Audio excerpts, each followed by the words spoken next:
everyone, and welcome to another episode of That Sounds Holy. Yay. Tataka kayo ba't ang lalim ng boses ni Banya? Actually, Vanya, parang bago no? But as you guys can see and narinig nyo naman, inunahan ako. Grabe na, inunahan pa tayo, no? Meron tayong special guest. And dahil napakaganda ng ating pag-uusapan today, ba't ako nagtatagalog ng diretso? Hindi ko alam sa'yo. As you can see already, I'm sure when you see the title already, we're gonna be talking about friendship. Sorry. Friends. We're gonna be talking about friendships in ministry, and we're so excited to have a very special guest. And di lang siya guest, siya ay literal na friend namin in ministry. One of our best friends. Please welcome Jed Consolacion. Hello. Thank you for having me. Wow. Wow. Shy boy siya today. Wow. Yun. Wow, maya pa yan. Ang bait niya today. So today we will be talking about something that is very close to our hearts. Yep. I guess dahil number one, ang ministry ay napaka-importante na sa buhay namin. We're all servants and friends, or having friendships. Yeah. Yeah, that's in general is also very important to all of us here. And ngayon, napag-usapan pa natin is friendships in ministry. Yeah. And ang nakakatawa kasi, now in this stage of our lives, I don't know about you too, pero ako, yung pinaka-close kong mga kaibigan ngayon, they're all in ministry. Yeah, same. Or at least I've met in ministry. Yeah. Yep. Ba? Yeah. Kayo din ba ganun? Oh, like, ako, simulat pagkabata nga sa pagkalaki ko, lahat ng mga kaibigan kong dikit at alam kong yung mga nagstay, lahat nasa ministry. Yeah. Yun. So, ikaw ba isa? Ako same din. Parang high school na ako nakasali ng feast talaga.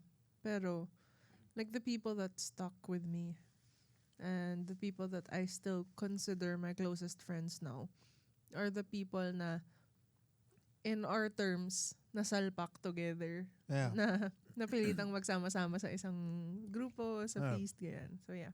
Kapag nasa ministry kasi kayo, or at least same kayo ng ginagalawang mundo, same yung values, di ba? Same yung Call. same yung mission, Morals nyo, ganun. same yung morals, tama, same yung yung pinaglalaban nyo, di ba? So it's so easy to jive, I guess. Mas madali mo Yeah. silang mag-stick.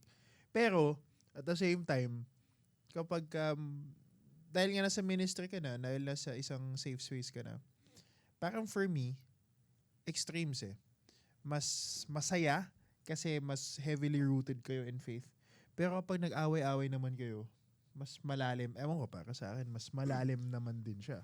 Siguro not necessarily mas malalim, pero parang may weight siya kasi linggo-linggo kayo nagkikita. Ano mo yun, yung... Oh, you always see each other, no? Yeah, tas may expectations ka na, di ba pareho tayo ng pinaniniwalaan? Di ba dapat ganito na? Di ba? Parang may unspoken na expectation from each other.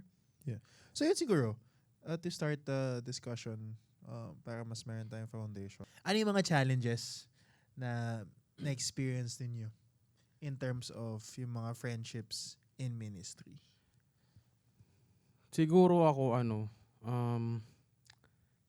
differences, yung pagkakaroon ng, kung paano mo i-handle yung differences with each other. Kasi like, alam mo yun, parang ako, magkakaiba tayo lahat. Tayo tatlo magkakaiba. Tayo pala, hindi na ako lalay. Tayo tatlo magkakaiba. Si Jed, Isa, Inverter ka. Introvert ka. Dual. Introvert inverter ka. yan, dual Introvert ka. inverter. Extrovert ka. Hindi ko alam kung ano ako. Alien. Pero like, alien. Pero like, alam mo, we managed to have a friendship na talagang alam kong hanggang dulo. Yeah. Pero like, Oo. I think,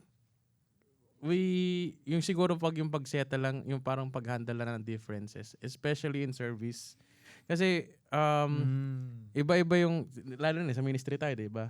So, ibang usapan yung pag nasa labas ka. Yeah. Ibang usapan yung kapag nandun ka sa Ah.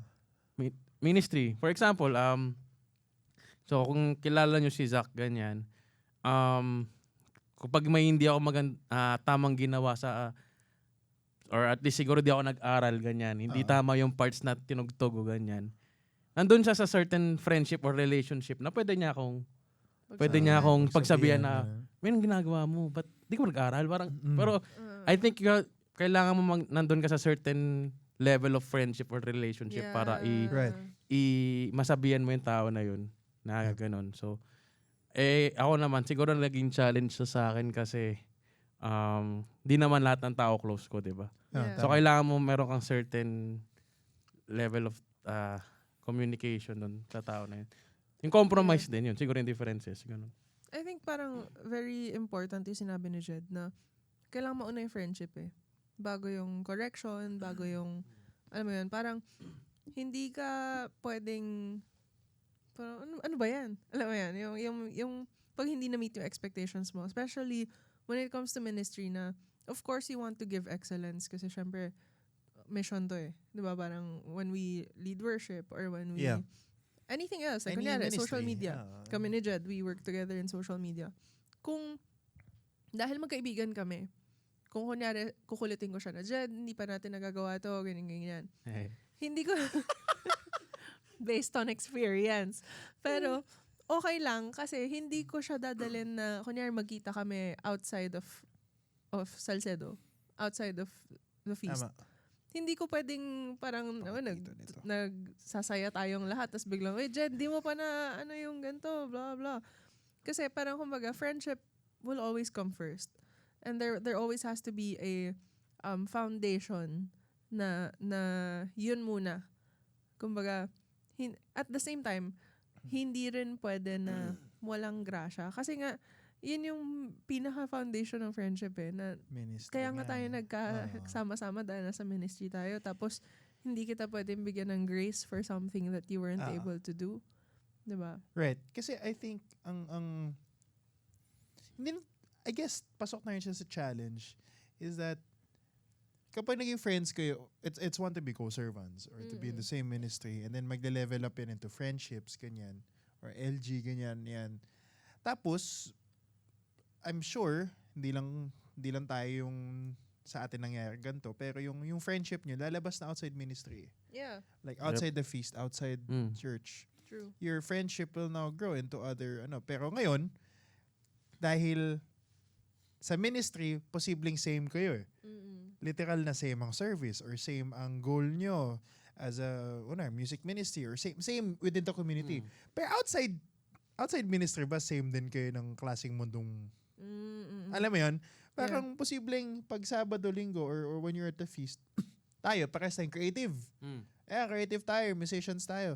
Pero sa mundong ginagalawan natin outside, baka mamaya teacher ka, chef ako, ganyan. Or hindi tayo nagkakaintindihan sa mundong yun. Yeah. Or creative ka outside, pero ako corporate pala, ganun. So, minsan, doon nagkakaroon ng misalignment din kapag yung friendships nyo nag-grow na into outside community pa. Do you know? Yeah. Pero I think it will always go back to that na naging magkaibigan kayo, period. Like, so yung differences nyo, you can't expect everyone to be like you. Yeah. Na, I have friends outside the feast, outside of ministry na at one point in my life, kami yung magkaka-jive talaga. Yeah. Pero ngayon, pag nagsama-sama kami, parang, scientist ka? Like, wait lang wala ako alam dun eh. Pero kasi dahil may foundation kami ng friendship, na we spent our growing years together. Kahit anong differences yan, like, pag nagkasama-sama tayo ulit, parang walang pinagbago. Right. So, but I think it boils down to the depth of your friendship, to the level of friendship that you have. Kasi at the end of the day, the call naman when it comes to friendship is still to love, is still to give grace and all that. So para I think it's similar to what we talked about the last episode na a relationship still is a decision. So and friendships are relationships. So yun, parang you decide to grow in friendship or So, yun yung next yung question. Ang dami din kasing dami din nagtatanong na ang galing naman ng tropahan natin, yung grupo, na sobrang nag-grow talaga yung friendship natin outside. Well, by the grace of God, we're really thankful na we really turned this co-servanthood into a really strong friendship na sabi nga hanggang dulo. So yun, how do you nurture friendship within ministry? Paano sa tingin niyo tayo nag-grow or like I'm sure may mga ibang mga servants na yun nga, sinasabi ko, within the ministry, within the feast, they're friends, pero they wanna take it a notch higher. They wanna grow. Paano ba? I think, tayo kasi, nakapagbuno tayo ng oras para, Yeah. like, di ba magkakateam lang tayo sa 2017 na Easter. Easter, GF. Pero ngayon, best man mo na ako sa kasal, di ba? Oh, man. Parang, hindi ko naman akalain. Yak na yan. Oo. Pero, like, may oras kay. Like, we had those time na binigay sa atin ni Lord na I think naging intentional tayo sa friendship Yeah. natin na, Time, no? uy, LG tayo, ganyan. Yung mga Yeah. LG sa parking lot ng country. Na iba-ibang season tayo. As in, Totoo. iba-iba tayo ng season mula sa thesis yung pinoproblema natin hanggang sa kasal na yung pinoproblema. So, Yeah. Wow. I guess, yun talaga na, na talagang ginawa natin ng oras, hinanapan natin ng oras despite our busy schedules, Yeah. ganyan. Tapos, ayun, parang, syempre, grateful ako doon, ginagawa natin ng paraan, ganyan. Tapos, kapag yung accountability din, ganyan, Yeah. na, yun nga, isa sa mga challenges din natin yun, kapag may nag-clash sa grupo or nag-clash sa ating magkakaibigan, we always manage to, alam mo yun, naayos natin Bounce back. through communication, no matter Yeah. how hard or how harsh yung Kasi, ayun, alam kong genuinely we care for each other. Andun yung authenticity ng friendship na, itong mga tao to, totoo to. Na parang paano ba? For the lack of a better term, hindi backstab frontstab. Parang carefrontation, carefrontation. Na parang, yun, siguro, I think yun yung naging mas lumalim, nagkaroon ng depth yung friendship natin is, parang yung, yun, sa lahat ng mga pinagdaan natin, sa lahat ng pinagsamahan natin, na, and, kasi ako kasi naniniwala ko may mga friends na seasonal lang. Na, Yeah. na from totoo. this season na high school friends, the season friends from Naka-battle yung mga pass, teenagers, yun, ganyan, young adults, ganyan. Alam kong eventually, people grow apart. Yeah. Ganun. Ah. Pero nakita nyo ako from, alam yun, from Yeah. those college days na hanggang ngayon na kayo po yung nandyan na parang, sige, ito na yung mga yun. Ito yung mga taong yun. Na alam kong no matter how busy, lalo ka namin. How busy. Nagkakaroon tayo ng oras na parang pag nagkita tayo, maggagano tayong dap na isang ganyan. Matik na. Malakas na ganun. Malakas na ganun. Na parang walang nagbago. Yeah. So, ayun. I guess yun yung sa akin. Ganda ng ng pick up ko din mabilis lang before I let you answer. Okay. Dead air ng random. No? Yung ang ganda ng sinabi mo na makonect ko lang din dun sa sinabi ko kanina na lumabas lang dun sa concerns natin within ministry. Like we were there for each other even outside the concerns within ministry. If you want to grow your friendships within ministry, dapat pasukin mo din yung mundo niya outside ministry. Yeah. Kasi kung ang pinakailaman ko lang talaga sir ever was yung tone mo sa gitara or yung kulay mo sa pag-edit sa mga, alam mo yun, kung hanggang dun lang din talaga yung friendship Yeah. natin. Yun lang. Hindi ko alam na kailangan mo pala to, ganyan, or ito yung bagong hobby mo, or ito pala yung pinagdadaanan ng family mo. Kung ang pinakailaman ko lang or yung pinasok kong mundo mo ay yung guitarista at creative lang na Jed, hindi ko na alam yung Jed outside. Yeah. So, parang ganun. You really have to spend time and really go outside. Literally, go outside your world that you live in, which is the ministry. Yeah. And then that's where you grow Yep. outside Oo. ministry. I agree. I think yun din parang connecting it to what Jed said. Kasi ako, I met Jed 2014. Ah, grabe. 14? 14. KCON 2014. 14, oh. Grabe. So parang, as in college talaga, High school wala pa lang kaming ako nun. kaalam-alam. Basta, wala pa kaming kaalam-alam noon. So, seryoso yung ano na naman yan? May gusto pa si Jed sa'yo nun, di ba? Nung time na. Oo, nagkagusto kayo. So, publicly, Okay lang yun. Best okay man. lang yun, Wala oh. akong Best mo sinabi. naman. Oo. Wala ako sinabi. Ikaw pa nanlaglag sa sarili mo. How the turns have tabled. Yes. Anyway, Isa. Nagkakilala kami ni Jed 2014, college. Yeah. Na, kumbaga parang, kaya sinabi niya kanina, seryoso yun na thesis pa yung pinoproblema ko nun. Kasi, 2015 ata yun na nag-Airbnb kami. na tropa. Ang Airbnb usually good for 6 max. 12 ata ako. kasi, kasi Kailan nga, to? 2015 ba? 16? Feastcon? Feastcon yun. Grabe. Dahil Kundi nga- ano to, 18 ata to. Ay di, Hindi. Fishcon ba?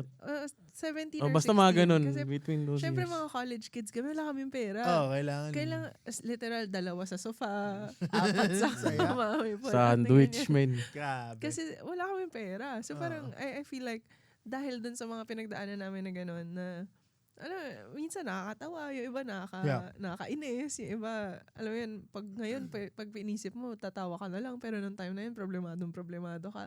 Yung mga bagay na gano'n, like what both of you said, is spending time together intentionally, but also like, yung mga bagay na hindi necessarily within ministry na concerns. Like, yan, thesis, or nung time na, Ayun yun. family, or like, kaya ako naka-close si Jed noon kasi pareho kaming nasa music industry. Tapos, nung thesis ko, siya yung kinuha kong photographer. Yung mga ganun. Hindi siya necessarily within our service. Gets ba? Nagkakalala kami sa service, pero nag-stretch out siya into, punta kami gigs together, or like, maya-maya, tugtog kami, or siya na yung mag-photo. Yung mga ganun, na in those moments, in the time spent together, we get to know each other also. Because we've spent time together. So that also goes with everyone else in our group na, Yeah. kasi ang dami natin eh. Tapos katulad nga nung sinabi ni Jed na, yung friendship naman, hindi porket nagkakilala tayong lahat sa ministry, ibig sabihin wala tayong problema. Diba? Like may mga differences pa rin, may mga misunderstandings na nangyayari. But I think what I like about Jed's answer kanina was that we make it a point na we get to talk about it. And we get to, kumbaga, address it and still remember that we're friends. Na hindi porket may pinag-awayan tayo, hindi, ibig sabihin, wala, yun na yun. Diba? Gets. Pero, like, you touched up both. Pares naman kayo meron na pag-usapan about, the struggles, ganyan. And one inevitable thing is, syempre, we try to nurture our friendships. We try to grow our friendships in ministry. Pero hindi talaga natin maiwasan na meron at merong mawawala. Diba? Merong due to whatever reason, mawawala na sa ministry or hindi na talaga naging okay within the friend group, ganyan. So, how do you deal with that? Lalo na, yun nga, sa ministry kayo naging friends, meaning dapat mas matibay, 'di ba? Yung value same, isa yung pinangahawakan ninyong concept of friendship dahil nga rooted pa in faith, ganyan. Pero let's face it, we've all experienced it na talaga may falling out within our group, meron within our Meron at personal. So meron. how do you deal with that? Or how did you deal with that? Or how did you wish you could have dealt with that? Kung sakali man. I think mas nandun ako. Sige. Kasi parang, yun nga, given that we were so young back then, like there were things that we could have done better. No? There were things that we could have handled in a more mature manner. Sige, like, Pero, sige, share it. Okay lang siguro yan. si ano kasi? Hindi. Oh, name Ano ba drop. si ano? Yan. Time. I think kaya rin tumibay yung friendship natin ng ganito. Kasi ang daming iterations na nangyari. Yes. Parang, ayan, like, si Jed, one of the main people talaga na ever since 2014, 2015. So, andun na. nag-snowburp ako. Di ko alam kung rinig yun, pero ang cool lang. Anyway, sorry. Okay. So, yun nga, parang there were people who were there from day one. And then there were people na, like ikaw, honestly, like, I was, siguro pa, iteration 3 niya na ata ako, or 2. 2017 or 18, ay naman, 17, 16, 17 ako Oo. pumasok sa tropahan sa Yeah. grupo. pero yun, kasi parang, kumbaga hindi naman siya exclusive, kami-kami lang to. But at the same time, hindi rin siya ng bawal kang maghanap ng ibang friends. Ganyan. So there really, it's bound to happen na there will be some people na who will grow apart from the friend group, who will kumbaga realize that this is not what they want anymore or stuff like that. And I think, paano ba? How did we handle it? wala eh. Let them. I guess like if there's anything that I would have changed is baka mas sinubukan ko pang maging intentional about getting to know like why or like if they needed me in that moment instead of just parang okay kung ayaw mo na go. Parang ganun. Ikaw ba, Jed? Ako, paano ba? Kasi, naniniwala ako na limited lang naman ang control natin. Walang we can Only do so much. parang we Yeah. can only do so much sa friendship, ganyan. Kasi parang, yung kasi, thinking ko sa ganyan, parang ay, chine-cherish ko lang yung presence ng tao hanggat nandun sa buhay ko. Kapag wala, edi, I think, naman ni Lord yun eh, parang, will naman ni Lord na, wala talaga, I think people grow apart, ganyan. Yeah. Siguro, lang, reply sa stories, ganyan. I mean, may mga ganun naman, may falling out ng friendship, relationship, ganyan. Pero, ayun lang, siguro parang wala, ganun talaga. Iba na yung tinatahak niya, iba na yung tinatahak ko. So, may mga ganun talaga na talaga complete acceptance na wala, ito talaga yun. I mean, sabi nga ni Isa na parang siguro we could have handled it na mas mature. Pero kasi syempre, di naman natin masisisi. Di pa namin alam kung yung mga alam namin ngayon. Eh. Yeah. No, parang di ko nga rin alam na magiging ganito kami ka-close ni Isa kasi nagkagusto ko sa kanya. Hindi, na ganito, wala naman nangyari. Na parang, ganyan. Si Ayo. Pero alam mo yun, like, by the grace of God, nandito kami ngayon. Yeah. Mas close kami ni Isa ngayon. Mas close kami ni Ayo ngayon. So parang, so guys, like, complete, sa inyo, reminder sa lahat na di porket nireject kayo ng babae, di nyo pwede maging kaibigan. Yun. Pwede yun. Galing. Yeah. Pwede yun. Lalo Tandaan in yan. even in ministry. Even in ministry. Even in Kapag ministry. nagagusto, babae o lalaki, tapos nireject ka, okay lang yun. Pwede rin pa rin maging magkaibigan. Alam mo, just to kind of clear that up. Nauna rin kasi yung friendship namin ni Jed bago siya nagkagusto or bago siya nagsabi. Marupok lang talaga ako dati, Ano ba? sorry. Hindi. Kumbaga parang hindi siya naging mahirap for us to become friends again. Yeah. Kasi may foundation na ng friendship. Exactly. Yeah. Yun. Parang hindi ko naman siya tiningnan as, parang, hindi, yan yung nagkagusto sa akin dati. Nakakalimutan ko na nga minsan yun eh. Ikaw Wala lang. Gusto ko lang nagpapaalala. inside joke lang. May inside joke lang, ganun lang. Naalam na Hindi na ngayon siya ng inside lahat. joke. Naalam nyo na ngayon lahat ng Inalas buong, mo na. ng Abundance Network. Yan.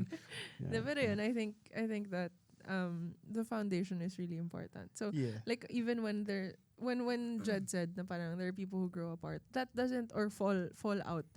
Hindi siya necessarily dahil nag-away. May Exactly. ibang friendships lang talaga na wala, Ang ganda nag-drift na lang, lang oo. talaga. Wala, yun na Ang talaga ganda yun. lang talaga. Season lang talaga siya. Yeah. ganun. Seasonal nga. Lang battle pass. No? Pero, Pay to win. Pay to win. pero sorry, ilalatch on ko lang yun. Yung away ba, we were talking about how people grow apart. Like, let's say, you grow older, you realize that you don't value the same things anymore and all that. Given na yon, parang we accept, we let them go. What if away? Actually, yun yung gusto kong tanong eh. Yun yung tanong ko actually. Away as in, Oh. siguro sa akin, tanong ko, sagot ko, Oo. ano to? Ayos. Nice. Next episode, mag-isa lang po si Isa. No? ASMR ka. Hindi. So, kamusta ka naman today? Okay naman. Okay naman ako. Hirap ako kausap na itong dalawang. Okay, go. Go. Hindi, yung away lang siguro, like, the angle that I wanted to take on is parang, first, how do you deal with it when there are conflicts like that? But also second, pagkatapos ng away, then what? Like, kayo, what do you think? Ang galing eh. Ikaw lang ngayon nagtanong ako. Kaya mo yan. Hindi ako, thankful na lang ako na nasa ministry. Kasi kapag Exactly. nag-away kayo outside ministry na wala kayong foundation ng values, wala kayong foundation on faith-driven or God-centered relationships. Naku, away talaga. Totoo. Although, the same time, pag nag-away din naman kayo ng ministry friends nyo, away din talaga yun. Kasi, mas forgiving kayo dapat yung mga tao dun. Kaya, kung umabot sa ganung point, ibig sabihin malala na talaga. Ang sa akin lang, it's really a gift na dahil same kayo ng values, alam niyo naman na hindi yun yung you just have an understanding with your friends na Yeah. we are not perfect. Yung grupo natin, magkakaroon tayo ng away, magkakaroon ng conflicts, magkakaroon ng tampuhan, which we always do. But at the same time, alam na kasi natin na mas malalim na yung baon natin, yung hugot natin na Yeah. yung pagmamahal natin and forgiveness. Kung ang friends mo dahil lang sa video games or work, baka isang Kung away yun lang, wala na. oo. GG na. Pero ano lang, siguro, dagdag ko lang na hindi lahat ng tao sa ministry magkakaroon ka ng friendship na ganong kalalim. Yeah. But Kasi at that's the end true. of the day, lahat na nasa ministry ay tao din. Totoo. And kunyari nagkaroon kayo ng hindi pagkakasundo, worship ministry man or kung saan man, bilang ikaw na nasa ministry at bilang ikaw na aware ka na alam mong Kristiyano ka, alam mong ito yung values Yeah. mo, mas, yun nga, yung dying to yourself na, sige, magpapakumbaba Yeah. na lang ako na Yeah. for the sake of the peace, for the sake of the ganyan. Parang, ako naman, ito aminin ko, ito pinapractice ko pa rin to as much as I can in a daily basis. Di lang sa friendship, pero sa pamilya din na parang, mas pipiliin ko na lang magmahal kaysa maging tama. Na parang, Yes. kaysa makipag-away ako na, hindi, ito yung ano ito yung way, ito yung ganyan Parang, okay, Yes. sige. Na parang mas pipiliin kong panatiliin na lang yung peace, pati yung friendship. Na parang, I think, merong ibibigay si Lord sa akin na paraan para ma-communicate tong point ko in a way na hindi tayo magka-clash. Yeah. So parang gano'n na lang, kailangan ko lang talaga mag-ibaba ko ng sarili ko na, okay, sige, kung ganyan yung ano mo, go ahead. Parang, yun na lang. Kasi, yun yung ministry. It's all about relationships Yeah. Yes. Hindi naman it's about kung sino yung mas tama, sino yung mas ganyan. So, I agree. I think yun din yung key doon na parang bigayan or compromise na ganyan na So, sa ganun. Siguro, I wanted to highlight lang what Jed said. Kasi parang baka lang magkaroon ng misunderstanding. Like, or paano ba? Iba yung makuha nila Oo. out of it. Na, yes, meron tayong expectations within ministry, friends. Pero at the same time, yun din yung danger nun Na ina-expect na alam na nila yung tama at mali. Tama. Tao nga lang din tayo. Exactly. So even if we're in ministry and we have these values, even if we think that these values are intact, we have to remember that we're all bound to make mistakes. And parang doon papasok yung ganong karaming grasya yung kaya mo ibigay dito sa taong Yeah. to. Whether they're from ministry or not. Yeah. Like when it comes to friendship, how much can I extend myself to save this friendship? How much can I extend Yeah. myself to make sure that this person, the danger is always, especially within ministry, the danger is always that if you have a falling out, one of you leaves. And we don't want that. yeah. We want the relationship with God, the faith is still more important than if we're right or wrong. Ganda. Yun nga yan Siguro to wrap things up lang and to, kumbaga, summarize everything. It really boils down to going back to how, why, and who was the reason why you got formed in the first place. Yeah. Kaya nga nagkaroon ng mga taong makaka-journey mo or these friends or these brothers and sisters that you found in ministry. It's because of God. Yeah. Literal, you're in ministry because you wanted to deepen your faith in God. You want to, root yourself more in the values of love, forgiveness, mercy, grace. Mm-mm. And if these are what you prayed for and what you want, the Lord will provide that through your work, through your business, ganyan. But most of the time through people. And these are the people who you would feel God's love, mercy, and grace and practice forgiveness and compassion even more. And Yeah. sila yun. And always go back to why you were formed in the first place. Yeah. And that's to grow relationships, God-centered relationships, Yeah, I be agree. better people. I agree. And so, yeah, shout out na lang din to our friends in ministry. Yes. Maybe Yes. siguro that's how you want to end. Just say thank you or something to our friends in ministry.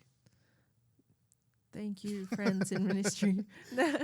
Or something that you want to Siguro say. like last message lang din for those who are listening, who are concerned about this also.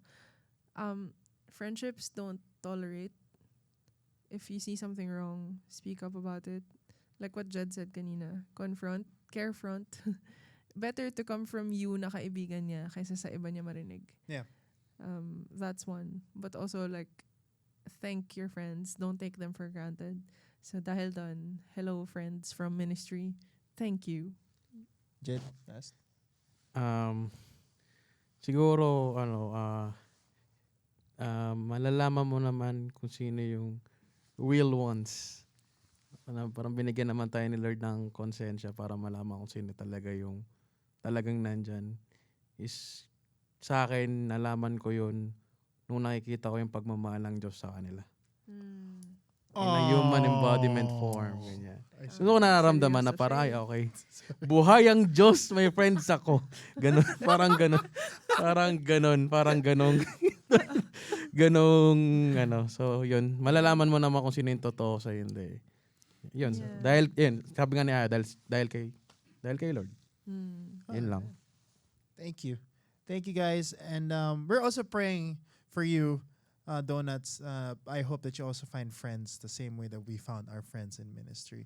Whether it be in ministry or wherever you are, wherever your ministry is, we're praying that you get to find your friends, your real ones, or yung kung sino may papadala ni Lord para maramdaman mong mahal na mahal ka niya. Wherever you're called to right now, whether within the feast or business or family, that is your ministry. So whoever you have there, they're your friends too. All right. So with that, thank you. See you in the next See you. episode. What an awkward way to end the Yep. episode. Solo ni isa yung next episode. Sige, isa lang ito. Devotional, bro. Bye Devotional. guys. Sorry Bye-bye. about these Bye, two. everyone. Bye-bye. See you next Thanks. episode.